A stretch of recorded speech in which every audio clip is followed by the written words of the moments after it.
Thank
Bon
glorifier.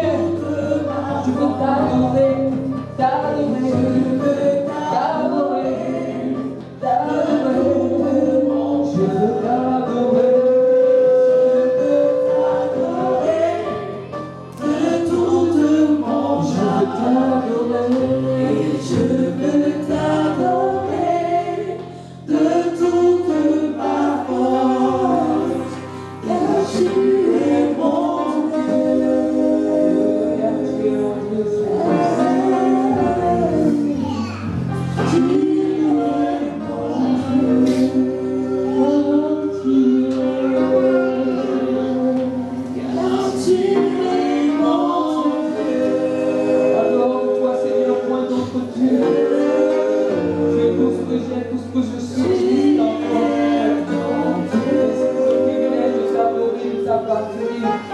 Merci pour ce privilège de pouvoir me prosterner devant toi. Merci pour ce plaisir que tu me fais en moi plus que c'est. Alléluia.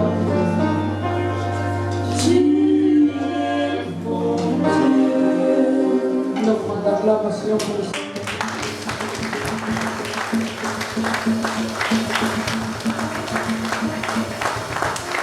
Alléluia. Alléluia. Est-ce que quelqu'un m'entend son matin? Alléluia. Gloire à Dieu. Soyez bénis, bien-aimés. Soyez bénis, bien-aimés. Est-ce que tu peux dire des mots de bénédiction à ton voisin?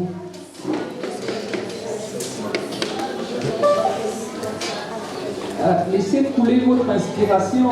Il y en a qui sont très chiches avec leurs mots de bénédiction, mais l'endroit n'est pas indiqué pour être chiche. Alléluia. Donc, libérez votre couple et donnez la bénédiction à vos voisins. Je vous explique comment ça marche.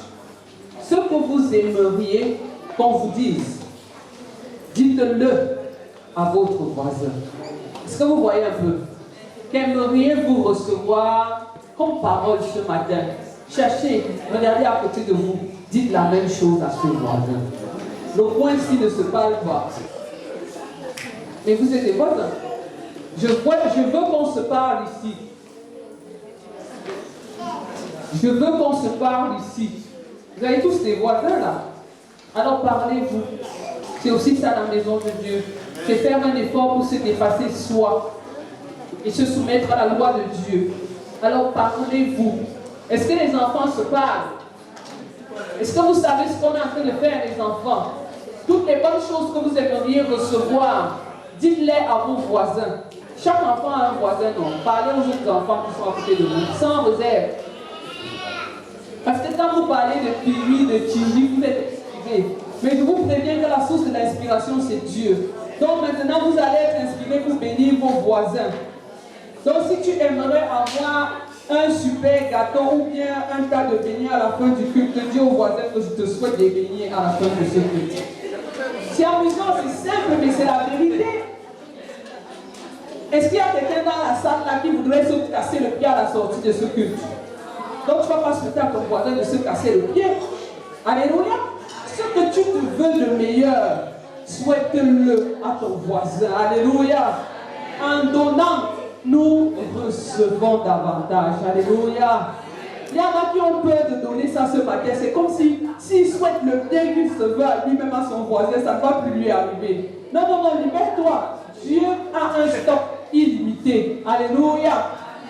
Est-ce que tu peux dire à ton voisin, bénis-moi parce que Dieu a un stock illimité? Alléluia. Donc ce que tu réserves pour toi là, donne à l'autre. Ça ne va pas finir dans le stock de Dieu. Dieu va renouveler ses bontés pour toi. Alléluia. Ne sois pas chiche envers la bonté de Dieu.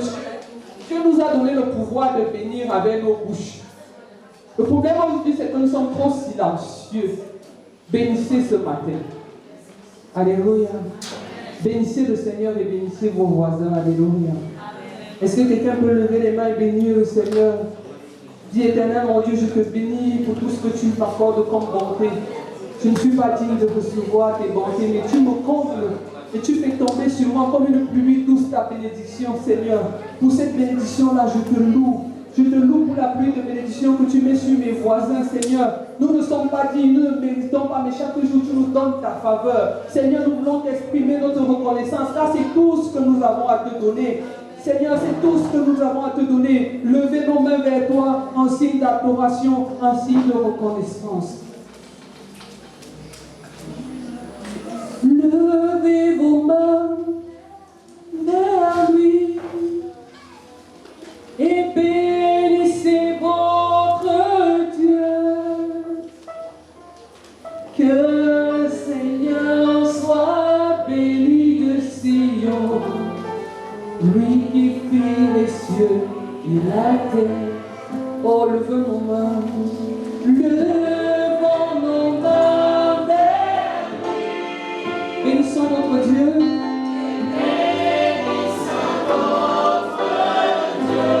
Oh, que le Seigneur soit béni.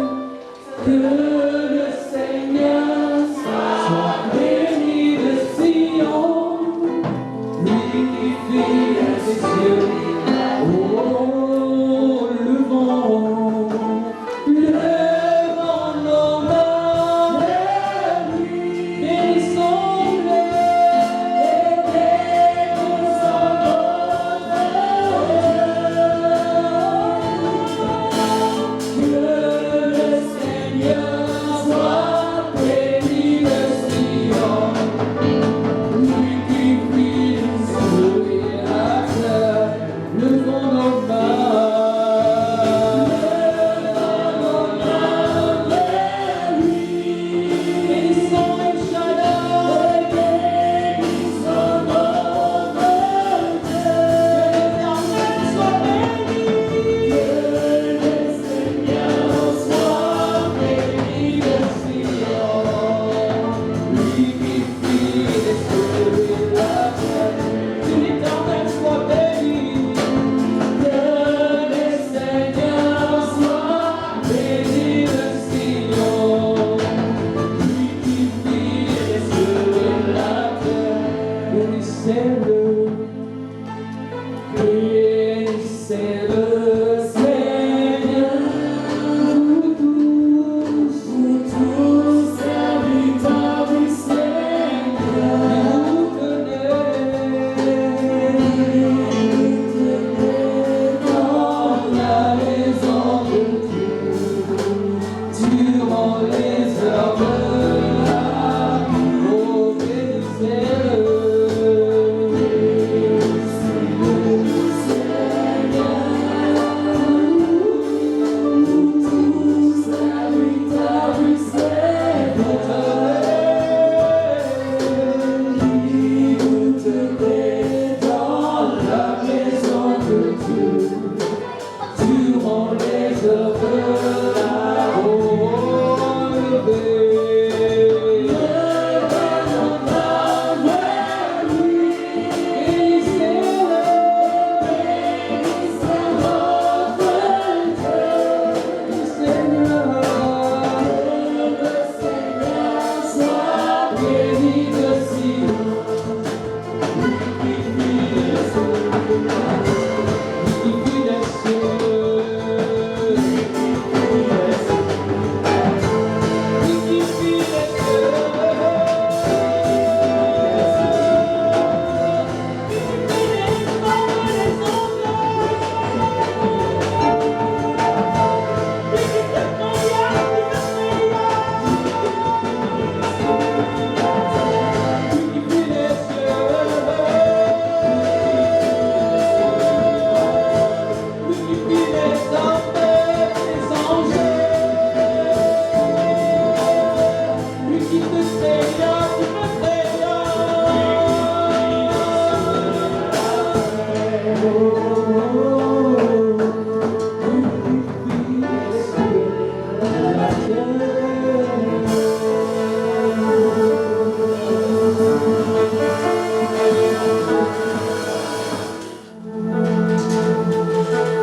Est-ce que tu peux donner une fois la position?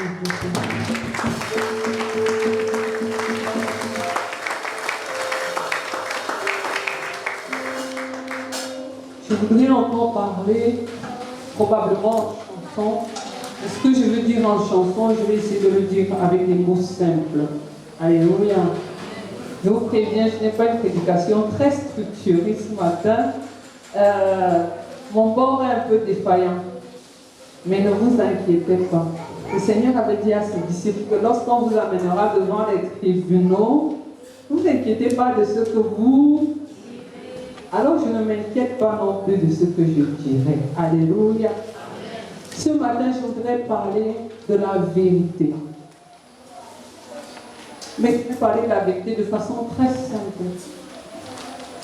Je ne vais pas vous faire une grande théorie de la vérité, encore que je n'aime pas beaucoup les théories. Je veux parler de la vérité qui touche nos cœurs. De la vérité qui nous pousse à nous dépasser. De la vérité vraie sur chacun de nous. Je ne la détiens pas, mais chacun la connaît dans l'intimité de sa relation avec Dieu. Alléluia. Donc je vais vous demander, s'il vous plaît, de ne pas être dispersés. Alléluia. Si vous avez des sujets de dispersion à côté de vous, détachez-vous.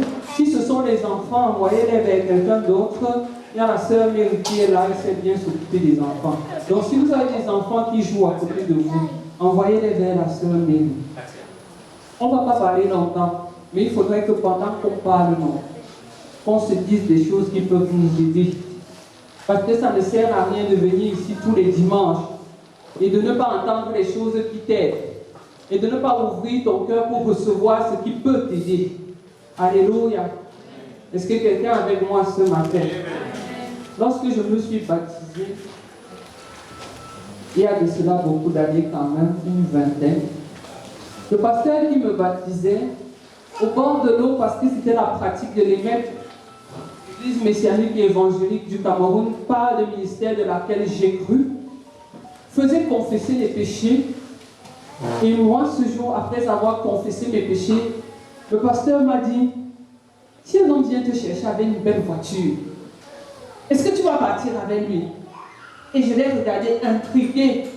Après toutes les belles paroles qu'il disait aux gens, pourquoi c'est tout ce qu'il avait trouvé à me dire là? Alléluia. Comme dernier conseil avant de se baptiser, vous-même vous trouvez ça comment? Il aurait pu me dire que Dieu te bénisse et te garde, qu'il t'accorde beaucoup de succès, de réussite, d'argent. Non, il a seulement demandé que si un homme vient te chercher avec une grosse voiture, est-ce que tu vas laisser le Seigneur pour partir? Je l'ai regardé droit dans les yeux. J'étais terrifiée par sa question. Et je dis non, jamais. Et puis, il m'a baptisé. Et cette question a trotté longtemps dans ma tête. Je me suis demandé pourquoi il avait choisi rien que moi pour me poser une question aussi. À l'époque, je la trouvais impertinente. Parce que j'avais l'impression qu'il remettait en cause ma foi. Mais non, avec le temps, j'ai compris qu'il ne remettait pas en cause ma foi. Mais il voulait attirer mon attention sur quelque chose. Un pan de vérité. La vérité que nous pouvons être séduits par les biens. La vérité que quelque chose d'autre peut venir se placer au-dessus de notre Seigneur. Au-dessus de l'amour que nous éprouvons pour lui. L'amour de la voiture, l'amour de l'argent, l'amour des possessions. Il y a tout type d'amour dehors qui peuvent venir concurrencer l'amour de Dieu dans nos vies. Alléluia. Avec quoi est-ce que l'amour de Dieu est en compétition dans ton cœur? C'est de ça qu'il s'agit. Dis à ton voisin, c'est de ça qu'il s'agit. Avec quoi est-ce que l'amour de Dieu est en compétition dans ton cœur? Qu'est-ce qui fait compétition à l'amour de Dieu dans ta vie? Ça peut être l'impudicité. Pour certains qui sont plus sensibles à ce péché. Ça peut être la convoitise. Ça peut être la soif de posséder. Ça peut être les soucis du monde. L'envie de se marier, d'avoir des enfants, l'envie d'être riche, d'être en compétition avec les gens. Le m'as-tu vu, l'orgueil. chacun connaît son cœur. Mais la vérité, c'est que parfois nous refusons de connaître nos cœurs. Et c'est pourquoi nous tombons dans les pièges. Est-ce que quelqu'un peut sortir avec cet enfant?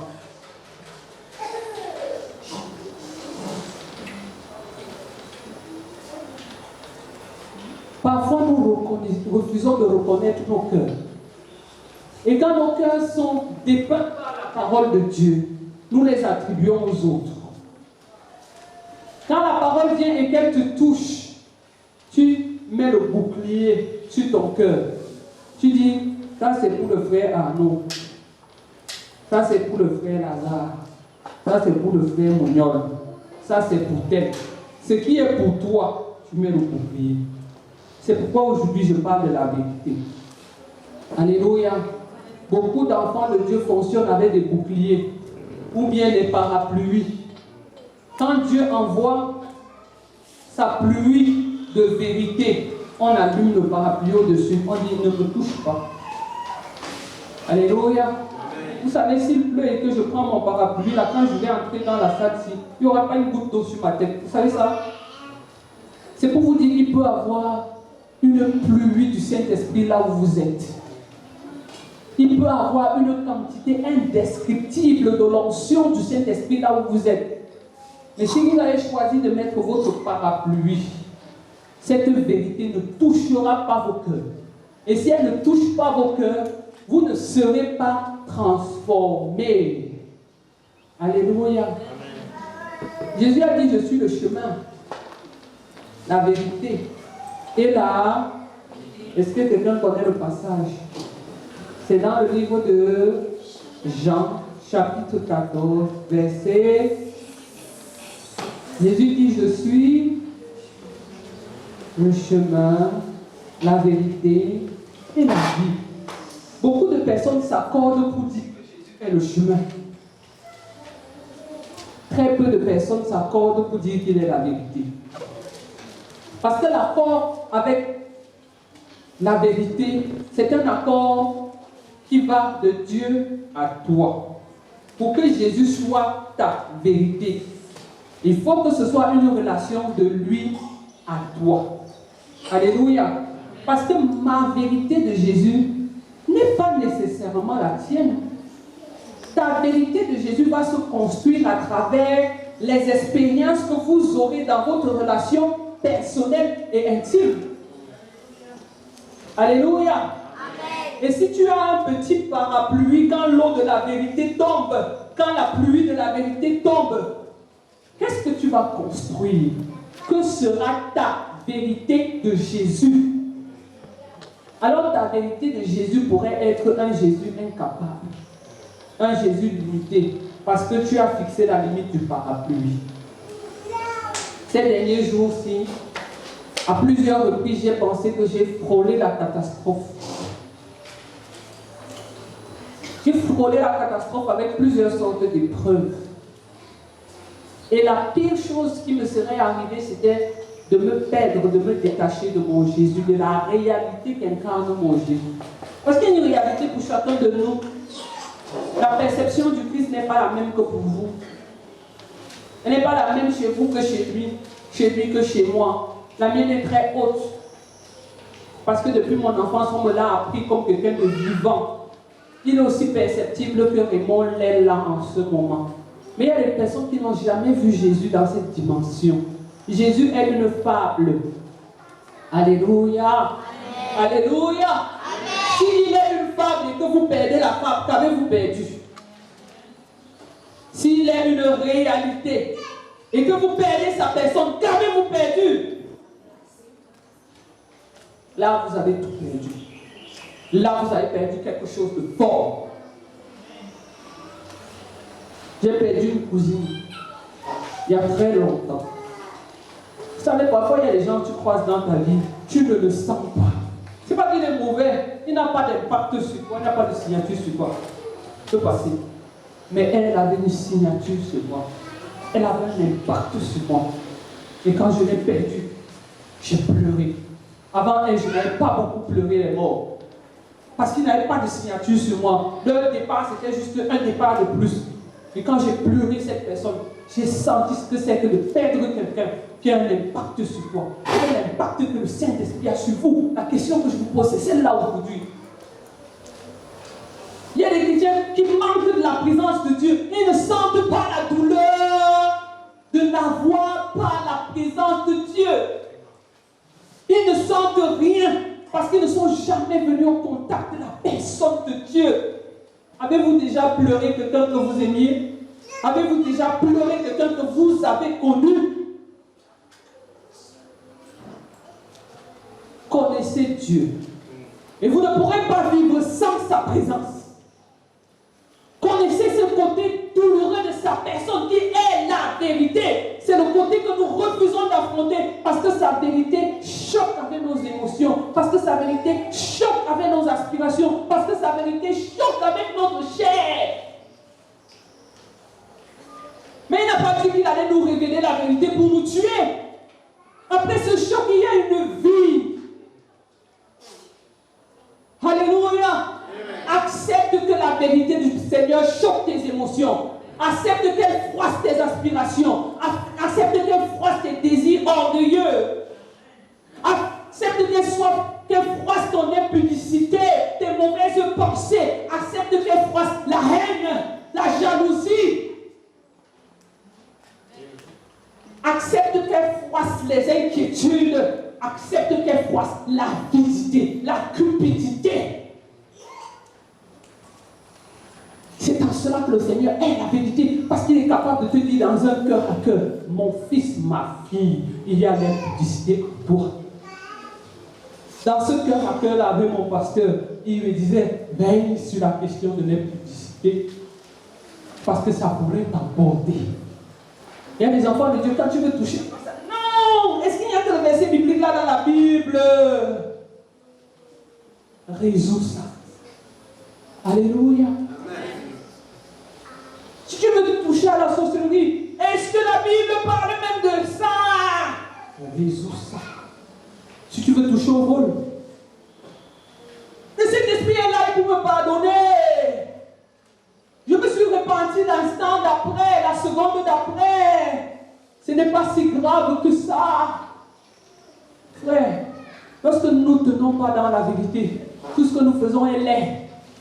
Et c'est toujours grave devant Dieu d'avoir un enfant de Dieu qui est laid. Parce que Dieu est beau. Est-ce que tu peux dire à ton voisin, Dieu est beau? Dieu est beau. Le péché est laid. Un enfant de Dieu qui est laid, c'est inconsolable. Mais lorsque nous restons dans le péché, nous sommes laids spirituellement. Il faut que beaucoup d'enfants de Dieu sortent de cette laideur. Et nous pourrons en sortir que lorsque nous allons accepter la vérité du miroir de la parole de Dieu. Alléluia. C'est un miroir qui nous décrit parfois comme nous n'aimons pas nous voir. C'est un miroir qui ne tient pas compte de nos faux semblants. Vente-toi, dis que ton habit est blanc, si c'est noir, le Saint-Esprit va te montrer que c'est. Est-ce que vous êtes avec moi? Amen. Alléluia. Amen. Est-ce que quelqu'un est avec moi ce matin? Amen. Mirez-vous dans la parole de Dieu. Mirez-vous dans la vérité du Christ. Et n'ayez pas peur d'affronter la personne que le Saint-Esprit va vous révéler. Parce que très souvent, la personne qu'elle nous révèle est une personne que nous connaissons, mais que nous n'osons pas traiter. Alléluia. Amen. Tu connais qui tu es, mais tu n'oses pas traiter qui tu es. Est-ce que tu peux dire ça à ton voisin? La vérité, vraie, l'authenticité, c'est que tu acceptes qui tu es et que tu permets au Saint-Esprit de traiter. Enlève le parapluie. Laisse que la pluie tombe. Alléluia. Est-ce que tu peux dire à quelqu'un, enlève le parapluie? Enlève le parapluie. Laisse que la pluie du Saint-Esprit te touche. Laisse que la pluie du Saint-Esprit te touche. Elle va te monter. Va couper ce qui est mouvant en toi là. Ça va faire mal. Et il va pousser la blessure. J'ai frôlé la catastrophe. Chaque fois que je n'ai pas été authentique. Chaque fois que je n'ai pas été vrai. Parfois, nous venons dans l'église. Nous sommes tellement habitués à être faux que ça ne nous dit plus rien. Un petit rituel d'adoration, 1 heure, un petit rituel de prédication, un petit rituel d'offrande, et c'est terminé. Le dimanche est bouclé. Peu importe si je n'ai pas été touché par l'eau vive du Saint-Esprit, je suis moi, égal à moi-même. Dieu ne veut pas que tu sois toi, mais que tu sois lui, un reflet de lui.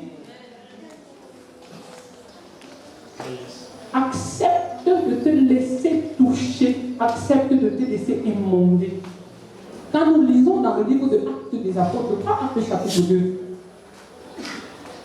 il y a un passage qui dit « Ils eurent le cœur vivement touché ». Beaucoup d'enfants de Dieu ne veulent pas avoir le cœur touché. Une fois, j'ai vu une interview d'un après-culte, un très grand culte quelque part. Et on demandait aux enfants de Dieu, comment c'était? Oh, c'était bien! Oh, c'était bien! Le pasteur a bien parlé, les chants ont bien chanté. Et quand on disait, qu'est-ce qu'il a dit? Silence. Les gens avaient du mal à dire 2 mots, 3 mots au sujet de ce qui avait été dit. Mais pourtant, le culte était bien, l'atmosphère était bien. Mais est-ce qu'ils avaient été touchés à l'intérieur d'eux? Quand tu es touché, tu sors d'ici. Tu dis, Seigneur, tu m'as donné une claque. Le point C. C'est ça, c'est à ça que sert un culte. Un culte, ce n'est pas un rassemblement d'hypocrites. Un culte, ce n'est pas juste une formalité du dimanche.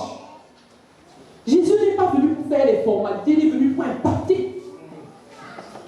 Donc quand tu viens en culte, tu dois sortir avec un impact sur ton cœur. Et si tu viens toujours avec les parapluies, il n'y aura jamais d'impact.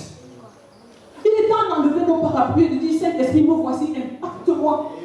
Ça va me faire mal, mais je veux avancer. Soyons authentiques. Quand tu as mal, mon frère, ne viens pas faire semblant d'adorer.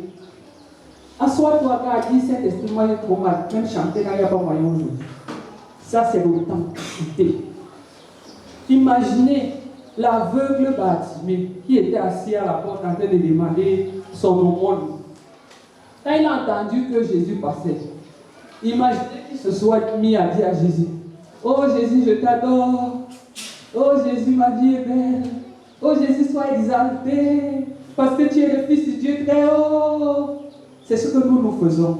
Ça nous amuse, non? Quand je dis que si Bartimée avait fait ça, c'est ce que nous faisons. Quand Jésus passe, son onction passe à côté de toi, tu dis, je te loue pour l'onction. Tu te célèbres. Et tu dis pas, je suis aveugle. J'ai la rage, j'en ai marre d'être dans la cécité, dans les ténèbres spirituelles. Tu ne dis pas, je suis impudique, je suis alcoolique, je suis sorcier, je suis tricheur. C'est quand que tu vas l'appeler, l'invoquer pour ce que tu es là, mettre le doigt dessus pour dire, Seigneur, il faut que tu m'en délivres. Bartimée ne s'est pas mis à adorer, il a été authentique. Il a dit, j'ai le problème de vue là, je veux voir quel est ton problème. Toi, pas les autres. Pas dans l'église, s'il n'a pas l'amour, les frères sont trop ingrats. Toi, ton problème, c'est quoi? Bartimée n'a pas dit, oh, l'esprit et les pharisiens prêchent la parole, mais depuis des années, la personne ne m'a guéri. Il a laissé les autres, il a dit, moi, je veux voir. Alléluia. Je veux quitter mes ténèbres. Dites la vérité de vos besoins à Dieu. Parce que rien n'est caché devant lui. Soyez authentiques. La vérité vient à la rencontre de celui qui est vrai et ça produit quelque chose de fabuleux. Mais si la vérité vient à votre rencontre et que vous êtes sous le parapluie du mensonge, vous n'aurez rien. Sortez de vos parapluies. Ça fait peur, mais ça ne fait pas mal. Alléluia. Dis à ton voisin, ça fait peur, mais ça ne fait pas mal. Sortez de vos parapluies. Sortez. Le Saint-Esprit veut faire quelque chose avec quelqu'un. Vous savez, si vous venez ici, vous côtoyez seulement la présence de Dieu sans laisser qu'elle ne devienne votre propriété, qu'elle vous impacte, vous n'aurez rien gagné. Et nous ne venons pas ici juste pour faire une formalité, un beau culte avec une salle pleine. Non, c'est pas ça que moi je viens chercher. Alléluia. Vous pouvez rester à la maison, zapper, regarder les films qui me plaisent. Et je prie de mon temps pour venir ici. Parce que je crois que Dieu peut changer une vie. Et je crois qu'il y a son onction dans ce lieu. Et que son onction est prêt à venir à votre rencontre. Si vous êtes prêt à affronter votre vérité.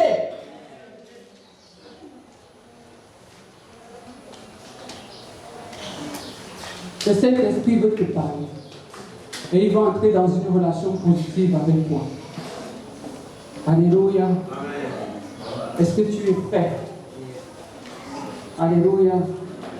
La Bible nous dit que là où il y a l'Esprit du Seigneur, il y a la liberté. Dans 2 Corinthiens chapitre 3, verset 17.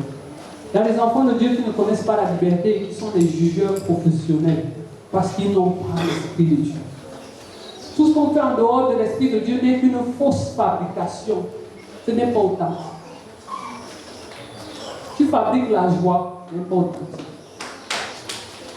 Parce que le Saint-Esprit n'est pas derrière pour guérir tes blessures. La joie qui est authentique, celle qui est donnée par l'Esprit, il prendra soin de guérir d'abord tout ce qui est malade en toi. Et quand tu vas refléter cette joie, ce sera la vérité vraie. Alléluia. La paix qui est authentique, celle qui vient de Dieu. Si vous ne voulez pas être authentique, frère, ça y est, vous allez finir. C'est des psychologues. Ils vont manger votre argent alors que le Saint-Esprit est là pour vous guérir. Vous savez, vous allez finir. Probablement chez les marabouts. Dans le siècle-ci, les enfants de Dieu arrivent à mélanger Dieu et marabout. Quand ils sont là et qu'ils ne sont pas authentiques, ils ne progressent pas, puisque Dieu n'est pas un Dieu de mensonge.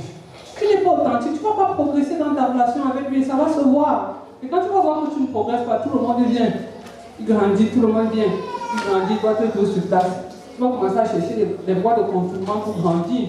Et quand tu vas chercher des voies de contournement pour grandir, puis tu vas rencontrer des menteurs, des vendeurs d'illusions, des marabouts.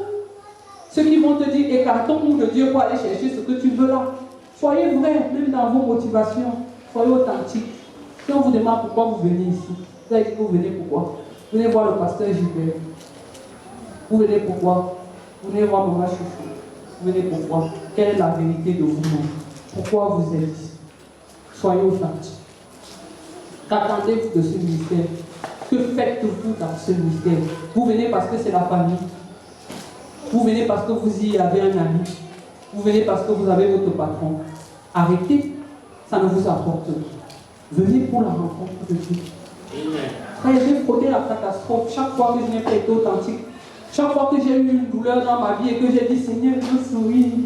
Il faut que les frères voient que je suis spirituel. Je domine. Tout va bien. Quand ça va mal, dis-lui, ça va mal. Alléluia. Il y avait une expression dans l'Ancien Testament, il disait prendre le sac et la cendre pour extérioriser la douleur et montrer qu'on est fini. Frère, si c'est fini, accepte de montrer que tu es fini. Si quelqu'un te juge, c'est son problème. Où est le problème dans ça? Alléluia. Frère, j'étais dans un groupe de prière quand j'étais plus jeune dans la foi. On était trois. Quand on se retrouvait pour prier, c'est les belles mélodies que tu voulais entendre. Les voix qui font comme les anges comme ça là.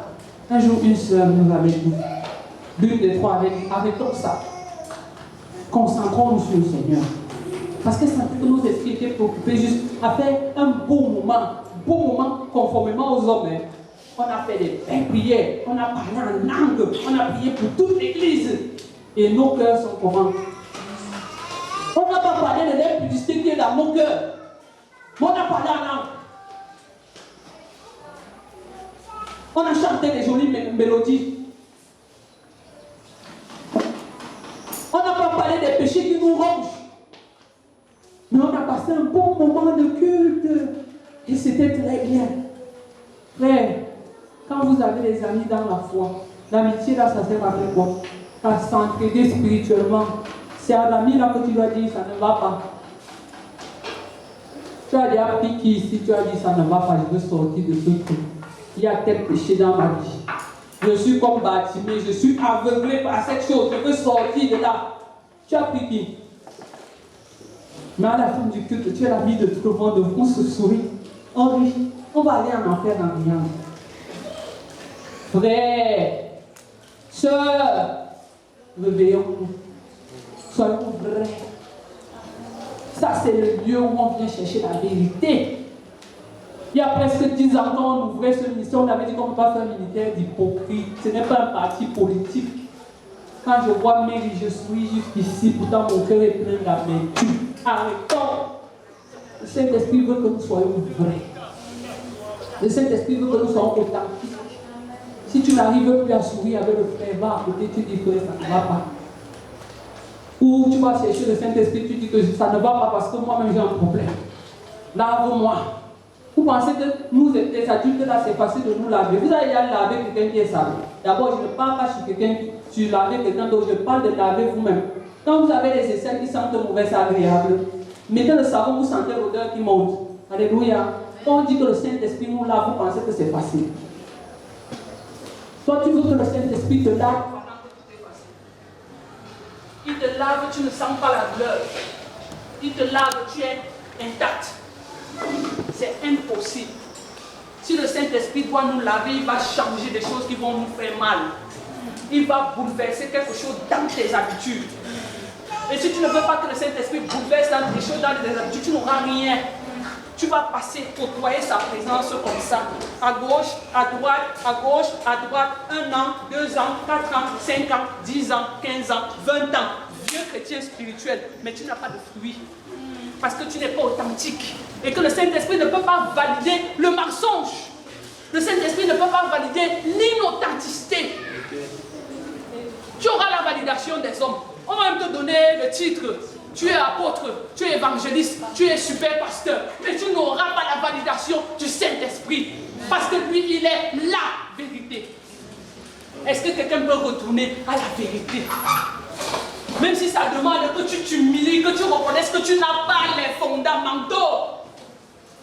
On ne vient ici, on n'a rien à prouver à personne. Donc il n'est pas honteux de t'humilier devant le Seigneur. J'ai un frère qui est décédé maintenant, il s'appelait Dagobert. Il avait fait un petit séjour à Moutenguere. Quand il est revenu, il était différent. Il nous disait que chez les anglophones, ce n'est pas comme ici chez nous. Quand quelqu'un vient à l'église et que c'est chaud dans son cœur, il commence l'adoration debout, après il est assis, après il est couché au sol. Et on le regardait seulement comme ça. Et puis quand on commençait à adorer, il avait changé ses habitudes. Un temps tu vas le voir les gars, un temps tu vas le voir les gars coucher. D'abord c'est comment il dit que non, c'est pour vos choses des francophones là. Parce que les anglophones savent être plus authentiques. Nous on est sérieux. Oh Saint-Esprit, je t'adore, ma vie est belle. Alors que dans ton cœur, tu as la lecture. Tu peux prendre le couteau, tu mets sur ton frère. Mais tu as besoin de Saint-Esprit. Soyons authentiques. Soyons vrais. Laissons que la lumière nous pénètre. Laissons que la vérité nous pénètre. Le Saint-Esprit est capable de nous donner cette force intérieure pour vomir le mal qui est en nous. Tu as peur de vomir. Moi, je n'aime pas vomir. Même quand je suis malade, je fais tiens. Mais parfois, quand tu vomis, ça te fait du bien. Le Seigneur veut que tu vomisses les ténèbres qui sont en toi. Le Seigneur veut que tu vomisses les ténèbres qui sont en toi. Il n'y aura pas de rebâtissement si tu n'acceptes pas de détruire tout ce qui est mauvais. Tout ce qui est mal fondé, accepte de le déposer. Il n'y aura pas de rebâtissement sur les ruines. Dieu ne fait pas semblant. Il nous dit on ne mélange pas le vieux drap avec le drap neuf. Sinon le tout s'emporte. On ne met pas le vin nouveau dans les vieilles outres. Sinon les outres vont se rompre. Qu'est-ce que nous voulons faire comme mélange? Le vieux et le nouveau, ça ne donnera pas. Dieu veut que nous déposions notre vieux, notre lait, notre ancien. Et c'est un travail quotidien. Ce n'est pas le travail du pasteur, c'est ton travail avec le Saint-Esprit et c'est tous les jours que tu le fais. Quand tu te sens menacé par l'ancien, arrête-toi. Dis Saint-Esprit, il y a quelque chose qui veut surgir ici qui n'est pas toi, qui n'est pas ta nature. Oh, ta parole dit que je suis mort à cette chose-ci. Parfois nous voyons la chose naître, elle grandit, elle monte, on ne parle pas, on est complice. Et le jour où elle explose, on se cache. Mais de qui est-ce que nous nous cachons? Lui, il avait vu quand c'était né dans nos cœurs. Alléluia. Amen. Est-ce que quelqu'un veut sortir de l'inauthenticité?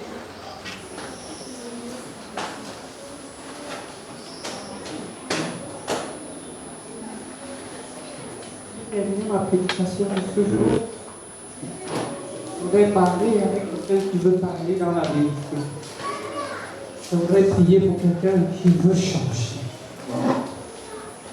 C'est une affaire personnelle. Dieu ne viendra pas changer pour vous si vous ne le voulez pas. Je voudrais prier avec quelqu'un qui a mal et qui est prêt à dire Seigneur, j'ai mal. Je veux prier avec quelqu'un qui est dérangé dans sa vie spirituelle et qui est prêt à dire voici ma blessure, voici ma cécité, voici mon problème. Il faut que cette église change. Il faut qu'elle soit bâtie. Elle ne sera pas bâtie sur des ruines. Laissez les ruines de vos vies pour permettre au Saint-Esprit de vous arroser de sa pluie. Est-ce que tu peux commencer à lui dire Seigneur, j'ai entendu mais je n'ai pas été touché pendant des années parce que j'avais le parapluie pour me protéger de toi. On se protège des méchants mais les gens se protègent de Dieu dans une église. C'est incompréhensible.